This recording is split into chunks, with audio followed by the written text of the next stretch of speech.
चलिए चलिए देखिए, हम लोग आओ मिलकर खेल खेल खेल खेले खेल, ये पाठ 4 अपना है कक्षा 5 का। इसको हम लोग पढ़ रहे थे, कुछ इसमें का हम लोग पढ़े हैं और एक अंतिम भाग है जिसको आज हम लोग पढ़ेंगे। ठीक है, उसमें क्या है कि जब मोहित जो था, मोहित बड़ा उदास हो जाता था ना, उदास हो जाता है क्योंकि वो पैर से क्या था, विकलांग था, पोलियो था उसको। तो उसका जो भाई था वो समझाता है, जो गांव का जो लड़का था वो समझाता है कि जो दिव्यांग खिलाड़ी रहते हैं उनके लिए भी सरकार खेल की व्यवस्था की है, परेशान मत हो, तुम भी खेल खेल सकते हो, क्योंकि उसकी खेलों में रुचि थी। तो उसी के बारे में आज है कि जो पैरा ओलंपिक खेल होता है वो किन खिलाड़ियों के लिए होता है, दिव्यांग खिलाड़ियों के लिए।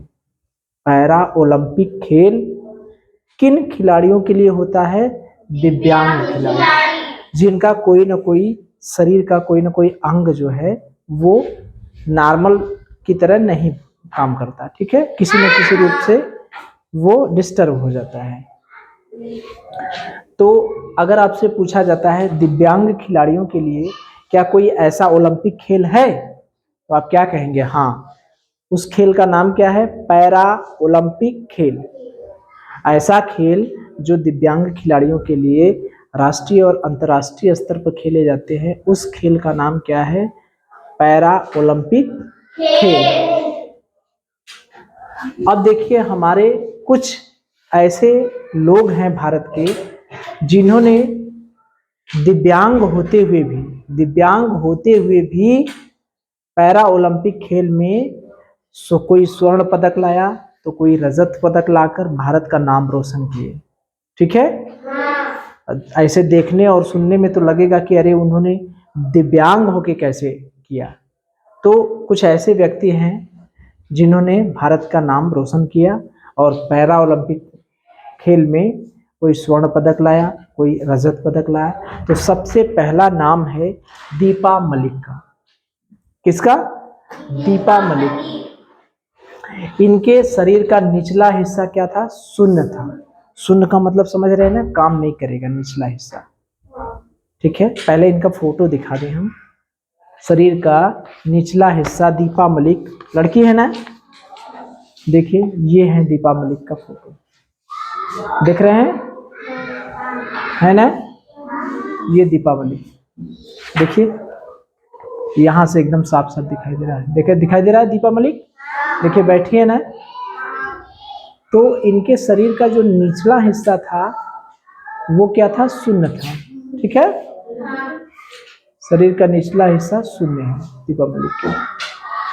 तो देखिए दीपा मलिक के शरीर का निचला हिस्सा शून्य था, लेकिन इन्होंने 60 फुट कौन सा खेल होता है? गोला फेंक, जो खेल गोला नहीं फेंकते खेल, तो वो गोला फेंक खेल में उन्होंने भारत को रजत पदक दिलाने वाली पहली भारतीय महिला थी। कब? पैरा ओलंपिक खेल में। किस सन में? 2016 में। बात समझ में आ रही है? सन 2016 में जो पैरा ओलंपिक खेल हुआ था उसमें भारत को रजत पदक दिलाने वाली पहली महिला थी, पहली भारतीय महिला थी। इसके पहले किसी महिला ने 60 फुट में, 60 फुट मतलब गोला फेंक में कोई भी महिला रजत पदक नहीं पाई थी इससे पहले, दीपा मलिक से पहले 2016 में। तो 2016 में जो पैरा ओलंपिक खेल हुआ था उसमें पहली बार दीपा मलिक ने गोला फेंक में भारत को रजत पदक दिलाने वाली पहली भारतीय महिला बन गई। तो अगर आपसे ये पूछा जाता है कि 60 फुट में या गोला फेंक खेल में कौन सी ऐसी दिव्यांग महिला थी जिन्होंने भारत को 2016 में रजत पदक दिलाया था, तो क्या कहेंगे? दीपा मलिक। क्या कहेंगे? दीपा मलिक ने कौन सा खेल, पैरा ओलंपिक खेल था, पैरा ओलंपिक खेल किस सन में खेला गया था जिसमें उन्होंने रजत पदक दिलाया था? 2016 में। दीपा मलिक ने पैरा ओलंपिक खेल में किस खेल के लिए उनको भारत को रजत पदक दिलाया था? कौन सा खेल था? कौन सा खेल था? गोला फेंक। ठीक है, चलिए। तो इनकी और खेलों में इन्होंने भारत को उत्कृष्ट योगदान दिया था, मतलब भारत को नाम रोशन किया था और खेलों के लिए। जेवलिन थ्रो था, तैराकी था, ठीक है, ये तैराकी भी करती थी, और मोटर रेसलिंग था। तो भारत सरकार ने इनके जो महत्वपूर्ण कार्यों के लिए ही इनको अर्जुन पुरस्कार दिया था। कौन सा पुरस्कार दिया था? अर्जुन पुरस्कार। तो खेल के लिए दीपा मलिक को खेल के लिए भारत सरकार ने कौन सा पुरस्कार दिया था? कौन पुरस्कार दिया था? कौन सा पुरस्कार दिया था? अर्जुन पुरस्कार।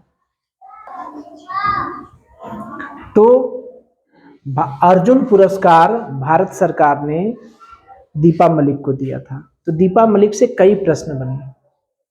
कौन सी दिव्यांग महिला खिलाड़ी को अर्जुन पुरस्कार मिला था? दीपा मलिक को। दीपा मलिक कौन सा खेल के लिए पुरस्कार मिला था? गोला फेंक के लिए। दीपा मलिक किस पैरा ओलंपिक खेल में, किस सन में पैरा ओलंपिक खेल में भाग ली थी? 2016 में।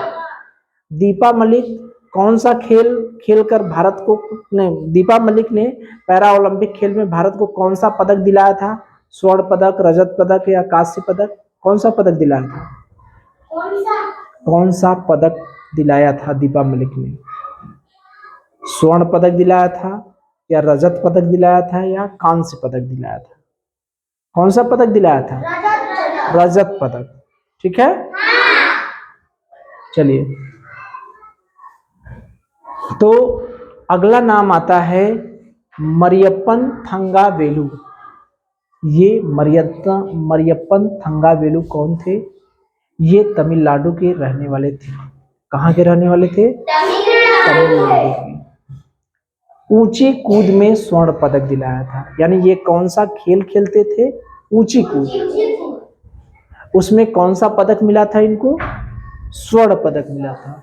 जबकि दीपा मलिक ने भारत को रजत पदक दिलाया था। दीपा मलिक ने भारत को कौन सा पदक दिलाया था? रजत पदक। लेकिन मरियप्पन थंगावेलु ने भारत को कौन सा पदक दिलाया था? स्वर्ण पदक। किसमें? ऊंची कूद में। जब ये 5 साल के थे तो इनका पैर दुर्घटना में जख्मी हो गया। फिर बाद में बहुत इलाज कराए, लेकिन इनका पैर ठीक नहीं हुआ। इनका पैर क्या हुआ? ठीक नहीं हुआ। तो ये बताइए, मरियप्पन थंगावेलु कौन सा खेल खेल रहे थे? कौन सा खेल में भारत को स्वर्ण पदक? ऊंची कूद। तो इन्होंने भारत को कौन सा पदक दिलाया था? स्वर्ण पदक, रजत पदक, कांस्य पदक। कौन सा? स्वर्ण पदक। और ये कहाँ के रहने वाले थे? तमिलनाडु के रहने वाले थे। ठीक है, अब देखिए अगला आता है अभ्यास का महत्व। जो खेल होता है उस खेल में अभ्यास का क्या फायदा होता है? अभ्यास करते हैं हम, किसी भी चीज का अभ्यास करते हैं। जैसे पढ़ते हैं हम लोग तो बार बार अभ्यास करते हैं तो चीजें हम लोग जल्दी सीख लेते हैं, नहीं होता? किसी चीज को बार बार अभ्यास करते हैं, जैसे कोई चीज नहीं समझ में आ रही है, उसको बार बार पढ़ते हैं। बार बार पढ़ने का मतलब बार बार अभ्यास करना। तो अभ्यास करते हैं, वो चीजें जल्दी समझ में आती है ना? तो इसी तरह से अगर हम खेलते हैं तो जब खेलते हैं तो अभ्यास करते हैं, तो अभ्यास करने से खेल का कौशल जो होता है वो खेल का कौशल हम जल्दी सीख लेते हैं। सीख लेते हैं कि नहीं? जैसे मान लीजिए हमको खो खो सीखना है, तो खो खो का अभ्यास हम बार बार करते हैं तो खो खो जल्दी सीख लेंगे कि नहीं? तो अभ्यास के कई फायदे हैं। तो अभ्यास से क्या होता है? शारीरिक और मानसिक दोनों सक्रियता बढ़ती है। शारीरिक मतलब जो हमारे शरीर है ऐसे सुस्त पड़ जाएगा। खेलते रहेंगे तो सक्रिय रहेंगे, दिमाग काम करेगा, मानसिक सक्रियता काम करेगी। नहीं करती है क्या? जब खेलते हैं तो खेलने के लिए दिमाग लगाते हैं कि नहीं? जैसे आप लोग अभी ये क्या कहते हैं, अंदर बाहर खेलते हैं, तो अगर बिना दिमाग का इस्तेमाल किए खेलिए, कोई कहेगा अंदर बाहर अंदर अंदर अंदर अंदर बाहर बंदर, तो दिमाग से जो सुनता है, सुनते भी हैं, दिमाग से खेलते हैं तो जीत जाते हैं। नहीं तो पता चला बंदर बोले तब वो अंदर चला गया ना, बाहर कहे काहर तब वो बाहर चला गया। तो वो तो दिमाग भरमाने के लिए रहता है। तो दिमाग की मानसिक सक्रियता भी बढ़ती है। तो खेल से मानसिक सक्रियता बढ़ती है। अनुशासन होता है कि नहीं? खेलते हैं तो किसी भी खेल में अनुशासन होता है। जो लोग खेल खेलते हैं वो नियम का पालन करते हैं। जो नियम का पालन नहीं करते उनको लोग बाहर निकाल देंगे कि हटो, तुमको नहीं खिलाएंगे, तुम नहीं चीज मानते हो नियम को। होता है ना? जैसे कोई अंदर अंदर बाहर खेल रहे हैं, तो अगर वो अंदर जाने पर अगर गलत गया, बाहर के लिए बोला गया है, अंदर हो गया, तो अनुशासन है कि जो अंदर जो गलत खेल से आउट हो गया वो बाहर जाएगा, बाहर निकल जाएगा ना। तो अगर नियम है तो नियम का पालन सब लोग करते हैं ना, करेंगे तभी खेल खेलेंगे, नहीं खेलेंगे तो उसको खिलाया नहीं जाएगा। तो खेल से क्या होता है? अनुशासन होता है, धैर्य बनता है। धैर्य का मतलब आत्मविश्वास बढ़ता है, धैर्य बनता है, कॉन्फिडेंस बढ़ता है, कि धैर्य बढ़ता है। ठीक है, धैर्य बढ़ता है कि हम फिर से खेलेंगे तो फिर से जीत। जो जैसे जो कोई आउट हो गया तो वो धैर्य से बैठा रहता है कि अगली बार मैं आउट नहीं होगा। होता है ना?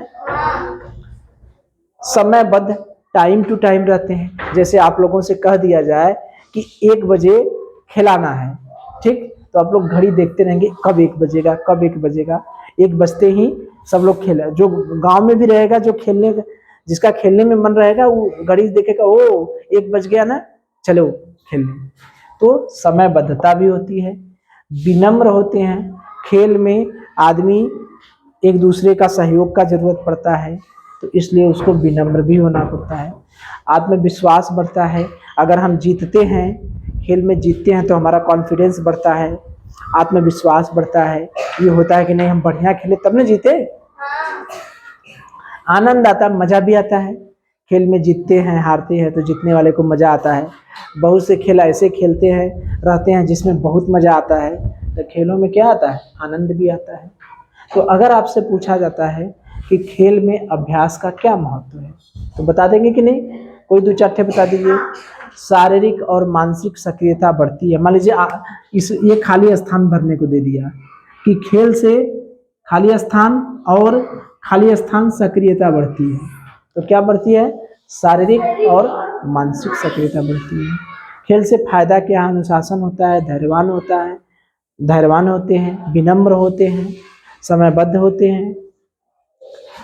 पारंपरिक खेल कौन कौन है? कुछ ऐसे खेल होते हैं जो पारंपरिक होते हैं, जो अपने आसपास खेले जाते हैं। ठीक है, कबड्डी हो गया, लट्टू घुमाना, चिमनी फोड़, गिल्ली डंडा, ये सबको जानते होंगे आप। जानते हैं कि नहीं? सब जानते हैं खेल।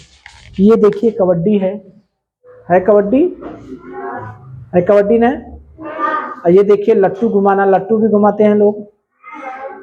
और ये देखिए चिमनी फोड़, जो सरियाए रहते हैं ईटवा, अरे खपड़ा, उसको गेंदा से फोड़ते हैं, है ना।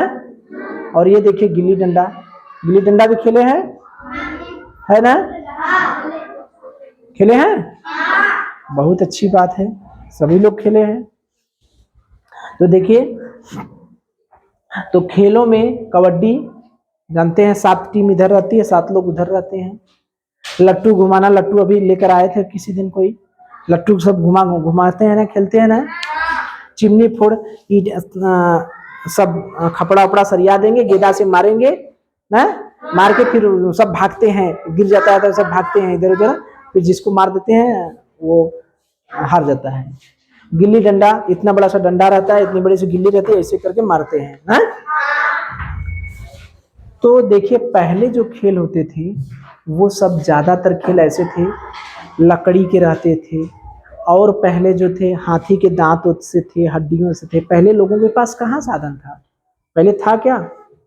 पहले जो था लकड़ी था, दांत थे, हड्डियां थी, इसी सब से खेल खेलते थे लोग, गहने भी पहनते थे। तो पहले जो खेल होता था वो लकड़ी, ज्यादातर लकड़ी का इस्तेमाल होता था। अब वही चीजें कहाँ बन रही है? फैक्ट्री में बन रही है, नहीं बन रही है? तो समय के साथ साथ साधन, स्थान, पोशाक, नियम, ये सब क्या हुए? बदले। जो जो समय बदला, जैसे पहले के जो बैठ रहे होंगे, सोचिए कि पहले जमाने के लोग प्राचीन काल में जो बैट गेंदा खेलते रहे होंगे, तो गेंदा या तो लकड़ी का रहा होगा, ठीक है, लकड़ी के पत्तल का रहा होगा, पत्ता का रहा होगा, या कपड़ा रहा होगा तो कपड़े का रहा होगा। बैट किसी कोई लकड़ी ऐसे ही बोटा की तरह रहा होगा ना। फिर धीरे धीरे समय बदलता रहा तो गेंद प्लास्टिक के आने लगे, कैनवास के आने लगे, बदलने लगे ना। बैट भी मशीनों में बनाया जाने लगा, तो समय के अनुसार बदलता रहा। ठीक है। अब देखिए, पेड़ की टहनी से पहले लोग खेल खेलते थे। स्टेडियम क्या होता है? जहाँ पर बहुत सारे लोग एक जगह इकट्ठा होकर खेल देखते हैं और उसका आनंद लेते हैं, उसी को क्या कहते हैं? स्टेडियम। स्टेडियम जानते हैं ना? अरे क्रिकेट का खेल होता है, ये स्टेडियम में जानते होंगे ना। तो वहाँ बहुत से लोग जो है एक जगह इकट्ठा होकर खेल का आनंद लेते हैं, एक जगह बैठकर ना, तो उसी को स्टेडियम कहते हैं। ट्रैक क्या होता है? जो मैदान में जो दौड़ने की लाइन होती है, दौड़ने की लाइन देखते हैं चुन्ना से सब खींचे रहते हैं ना, उसी को कहते हैं ट्रैक। उसको क्या कहते हैं? ट्रैक। तो अगर आपसे पूछा जाता है ट्रैक यानी दौड़ने की लाइन को क्या कहते हैं, तो आप कहेंगे ट्रैक। दौड़ने की लाइन को क्या कहते हैं? ट्रैक। आदर्श कोर्ट क्या होता है? खेलने का निर्धारित स्थान। जो निर्धारित स्थान रहता है खेलने का, उसी को हम लोग कहते हैं आदर्श कोर्ट। ठीक है। तो प्रश्न पूछा जाए, एक बार दोहरा लिया जाए। देखिए दीपा मलिक, पहले ये देख लीजिए, एक बार दोहरा के तो प्रश्न पूछते हैं। दिव्यांग खिलाड़ियों के लिए जो खेल होता है उस खेल को कहते हैं पैरा ओलंपिक खेल। दीपा मलिक का शरीर का निचला हिस्सा शून्य हो गया था, वो 60 फुट, ठीक है, 60 फुट यानी गोला फेंक खेल में 2016 में जो ओलंपिक खेल हुआ था उसमें भारत को रजत पदक दिलाने वाली पहली महिला थी। ठीक है। उसके बाद दूसरा नाम आता है, उन्हें भारत सरकार ने अर्जुन पुरस्कार भी दिया था। उनका जेवलिन थ्रो, मोटर रेसलिंग और तैराकी, इसके अलावा भी उनके शौक थे। उसके बाद मरियप्पन थंगावेलु जो थे, उनका क्या था?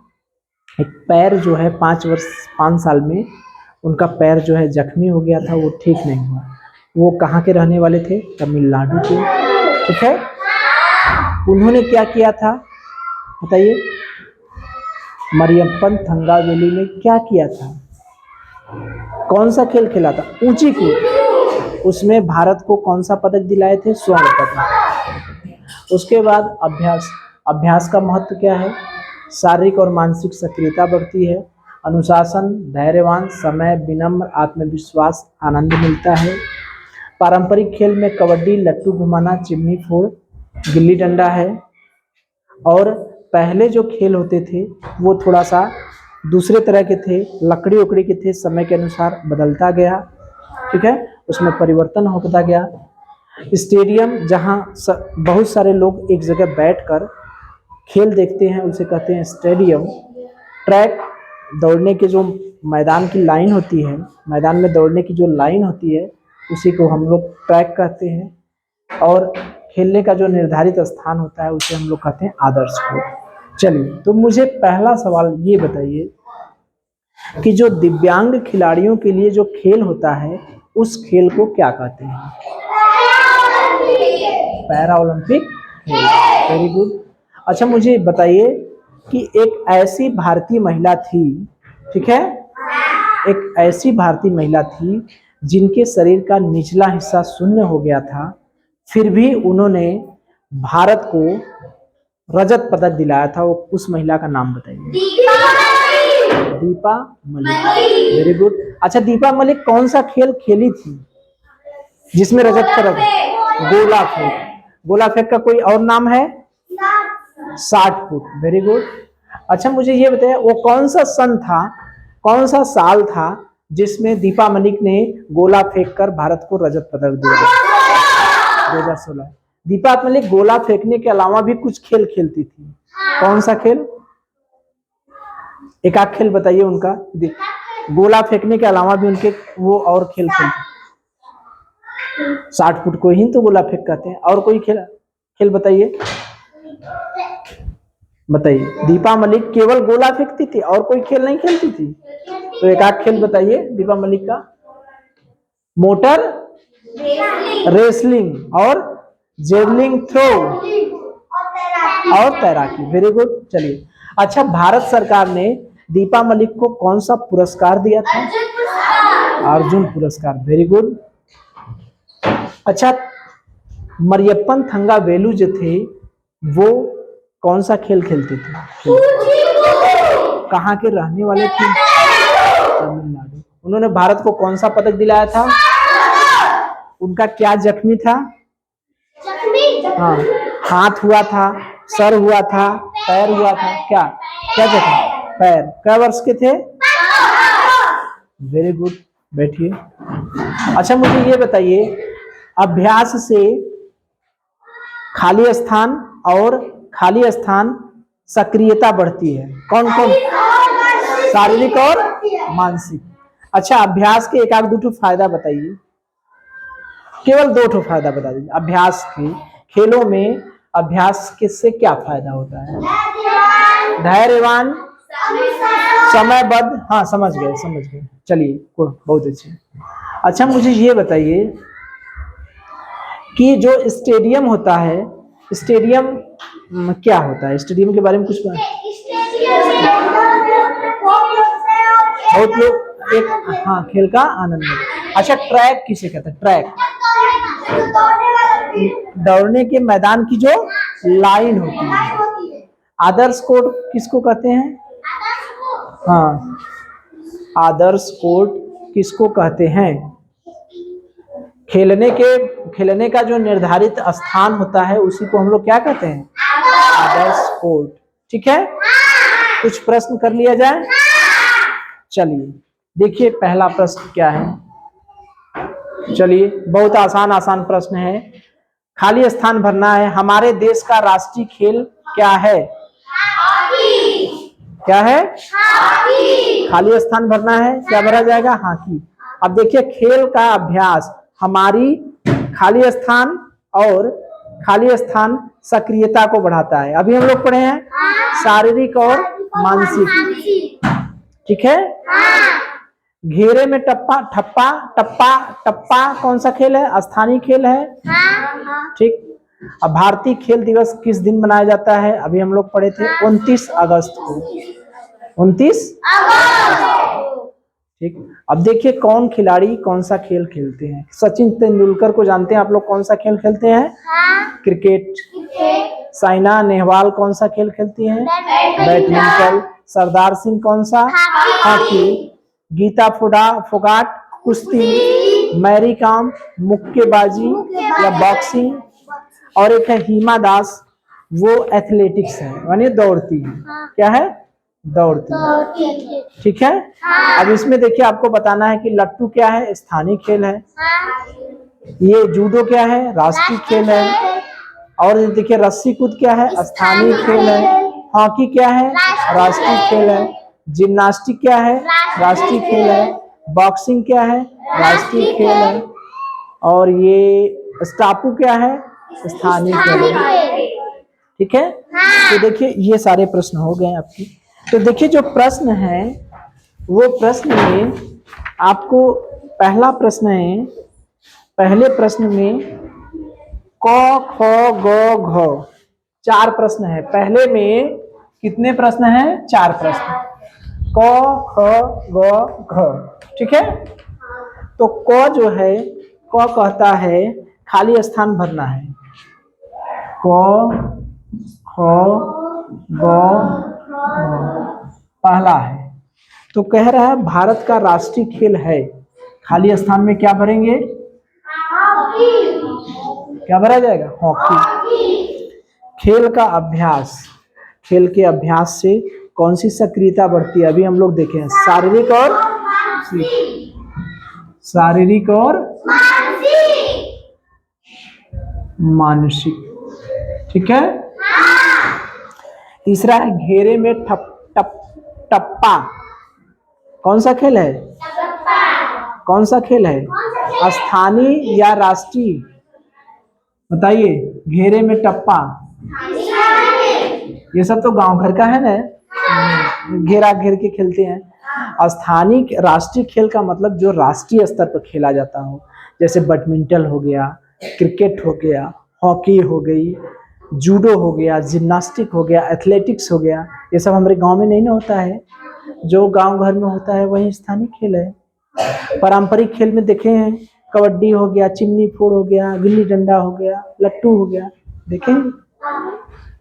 तो ये स्थानीय खेल हो गया। भारत का राष्ट्रीय खेल दिवस कब मनाया जाता है? कितने अगस्त को? 29 अगस्त को। दूसरा देखिए, अब कह रहा है कौन सा खिलाड़ी है, कौन सा खेल खेलते हैं? सचिन तेंदुलकर को सब लोग जानते हैं, क्या खेलते हैं? क्रिकेट। सचिन तेंदुलकर कौन सा खेल खेलते हैं? साइना नेहवाल कौन सा खेल खेलती है? बैडमिंटन। क्या खेलते हैं? बैडमिंटन। सरदार सिंह क्या खेलते हैं? हॉकी। हॉकी। गीता फोगाट, अभी देखिए दंगल जो पिक्चर आई थी आमिर खान की, उसमें गीता फोगाट थी ना, कुश्ती लड़ रही थी, वही गीता फोगाट क्या लड़ती है? कुश्ती। मैरी कॉम मुक्केबाजी, ये भी मूवी आई थी, ठीक है। मैरी कॉम जो बॉक्सिंग करती थी, तो वही उसी को कहते हैं मुक्केबाजी या बॉक्सिंग। हिमा दास एथलेटिक्स से, ये दौड़ती हैं, ठीक है। अब देखिए हमें बताना है कौन सा स्थानीय खेल है, कौन सा राष्ट्रीय खेल। हम नाम बोलेंगे, आप बताइएगा। गांव घर का जो खेल है वो है स्थानीय, और राष्ट्रीय और अंतर्राष्ट्रीय स्तर पर जो खेले जाने वाला है वो है राष्ट्रीय। लट्टू स्थानीय, वेरी गुड। जूडो, हाँ। अब दो ऑप्शन है आपके पास, देखिए ध्यान से देखिए, या तो वो राष्ट्रीय खेल होगा, राष्ट्रीय या स्थानीय, आपको बताना है। राष्ट्रीय खेल, स्थानीय खेल आपको। चलिए फिर से पूछ रहे हैं, चलिए बताइए। लट्टू, जूडो, रस्सी कूद, स्थानीय, very good. Hockey, hockey, hockey अपने गांव घर में तो खेला नहीं जाता, कौन सा खेल है? राष्ट्रीय। रस्सी कूद, हाँ, स्थानीय खेल। जिम्नास्टिक, राष्ट्रीय खेल। बॉक्सिंग, राष्ट्रीय खेल। स्टापू, स्टापू, स्टापू कौन सा खेल है? स्थानीय खेल। शुरू में हम लोग पढ़े थे स्टापू के बारे में, ठीक है, तो समझ गए। तो ये पाठ आप लोगों का समाप्त हो गया। अब आगे हम लोग पढ़ेंगे जीव जंतुओं की रोचक बातें, पाठ 5, ठीक है।